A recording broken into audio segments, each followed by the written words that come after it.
Hello everyone, my name is Ajay and welcome back to my channel. आज हम discuss करेंगे how to write better answers. अगर आप college में हैं या आप किसी भी फील्ड में जहाँ पे आपको बहुत सारे एग्ज़ाम लिखने पड़ते हैं, तो ये वीडियो आपके लिए है। आई रिमेंबर जब मैं कुछ साल पहले 7-8 years back when I was in college, मेरे को बहुत सारे एग्ज़ाम्स लिखने पड़ते थे during my engineering and I made sure like I never failed any of the exams.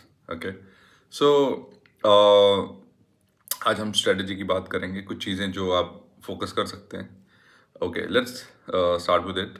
तो पहला पॉइंट जो हम डिस्कस करेंगे, ओके, तो पहला पॉइंट जो आप कोशिश कर सकते हैं, मान लीजिए कि एक आंसर शीट है, आप आंसर्स लिख के आते हैं क्योंकि वो आंसर्स आपको पता है, राइट। तो मेरी स्ट्रेटजी थोड़ी अलग थी। मेरा मानना है कि जो भी आप आंसर राइटिंग कर रहे हैं, उसको कोई बंदा रीड करेगा, वैलिडेट करेगा कि सही है या नहीं लिखा, ठीक है। अगर वो आंसर कॉपी प्रेजेंटेबल नहीं है तो या जिस हिसाब से वो बंदा जो चेक कर रहा है, वो भी एक ह्यूमन बीइंग है, वहाँ पे बैठा बंदा चेक कर रहा है कोई, राइट। हमें अपनी आंसर शीट, आंसर कॉपी उसके हिसाब से लिखनी है।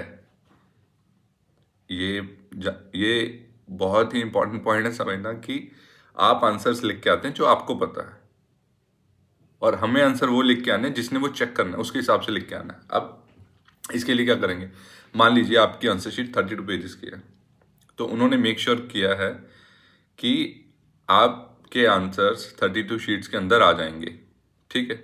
बट हमारी या तो कम पड़ जाती हैं या ज़्यादा होने लगती हैं, राइट। उसका मतलब ये है कि हमारे आंसर्स एक जो स्टैंडर्ड है उसके या तो बाहर जा रहे हैं या कम पड़ रहे हैं, राइट। तो आपको समझना पड़ेगा कि कितना आंसर कितनी जगह में आएगा, एक पेज के अंदर कितने आंसर्स आएंगे, और इस तरीके से अपने क्वेश्चन आंसर्स को डिवाइड कीजिए, ठीक है।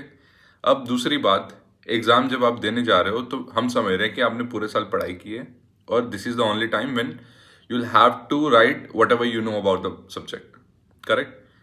जब आपको एक ही मौका मिलेगा तो जो भी आपने उसके बारे में पढ़ा है लिख दीजिए ना, क्या फ़र्क पड़ता है।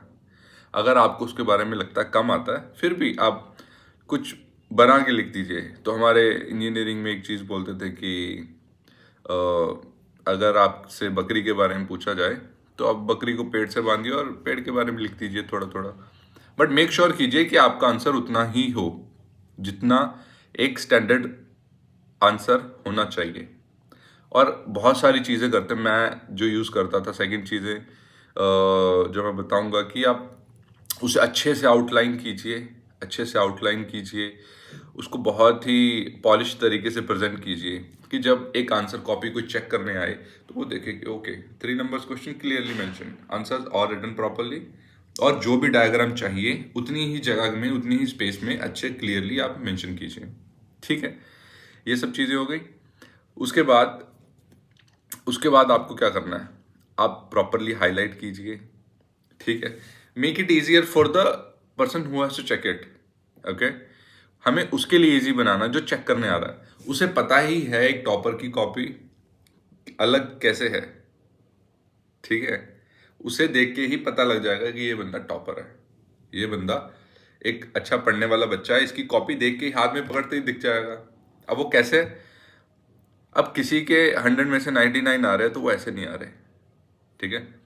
अब वो आ रहा है क्योंकि वो बंदा वो बंदा अच्छा कंटेंट तो लिख ही रहा है, अच्छी इमेजेस, ग्राफिक्स जो भी बना रहा है ना, वो सब तो कर ही रहा है, प्लस उसे हाईलाइट कर रहा है आंसर्स को, ठीक है। अलग अलग तरह की इमेजेस कह रहा हूँ, डायग्राम्स बना के आएगा जिससे क्लियरली रिप्रेजेंट हो कि किस आंसर राइटिंग उसकी अच्छी है, ठीक है। तो आपको मेक श्योर करना, और मोर ओवर आपकी राइटिंग भी कितनी बेकार है। अब मैं खोलता हूँ तो कितनी अच्छी राइटिंग है ना। अब वो देखता है मेरे को, हाँ ठीक है, राइटिंग के 1 नंबर काट लूंगा, चलो मैं, हमें उसे मौका देना ही नहीं है, ठीक है। तो मेक श्योर इन चीज़ों का ध्यान रखिए। आपको एक ही बार एग्जाम, फाइनल एग्जाम आप लिख रहे हो, तो जो मैं एग्जाम लिखता था, मैं मेक श्योर करता था कि ये मेरा लास्ट चांस है। अगर मेरे को पेपर कुछ भी नहीं आता तो मैं फिर भी जो मैंने पूरा साल पढ़ा, कोशिश करूंगा इससे रिलेटेड क्या चीज़ है जिसके बारे में मैं डिटेल ऐड कर सकूं। क्यों? क्योंकि ये आपका फाइनल चांस है। जो आपने पढ़ा वो सब आप इसके बाद आपसे कोई नहीं पूछेगा। आप नॉलेज के लिए तो कर रहे हो, लेकिन एग्जाम में पास होना भी तो जरूरी है, राइट? तो आप इन सब चीज़ों का ध्यान रखिए। मेक श्योर कीजिए कि जो आप आंसर राइटिंग करके आए हैं वो अपने हिसाब से नहीं करके आनी, वो उस जो चेक करेगा वहां पे बैठ के उसके हिसाब से लिखनी है। ठीक है। आई होप आपने ये टॉपिक आपको अच्छा लगा होगा। Thank you for watching and have a good day.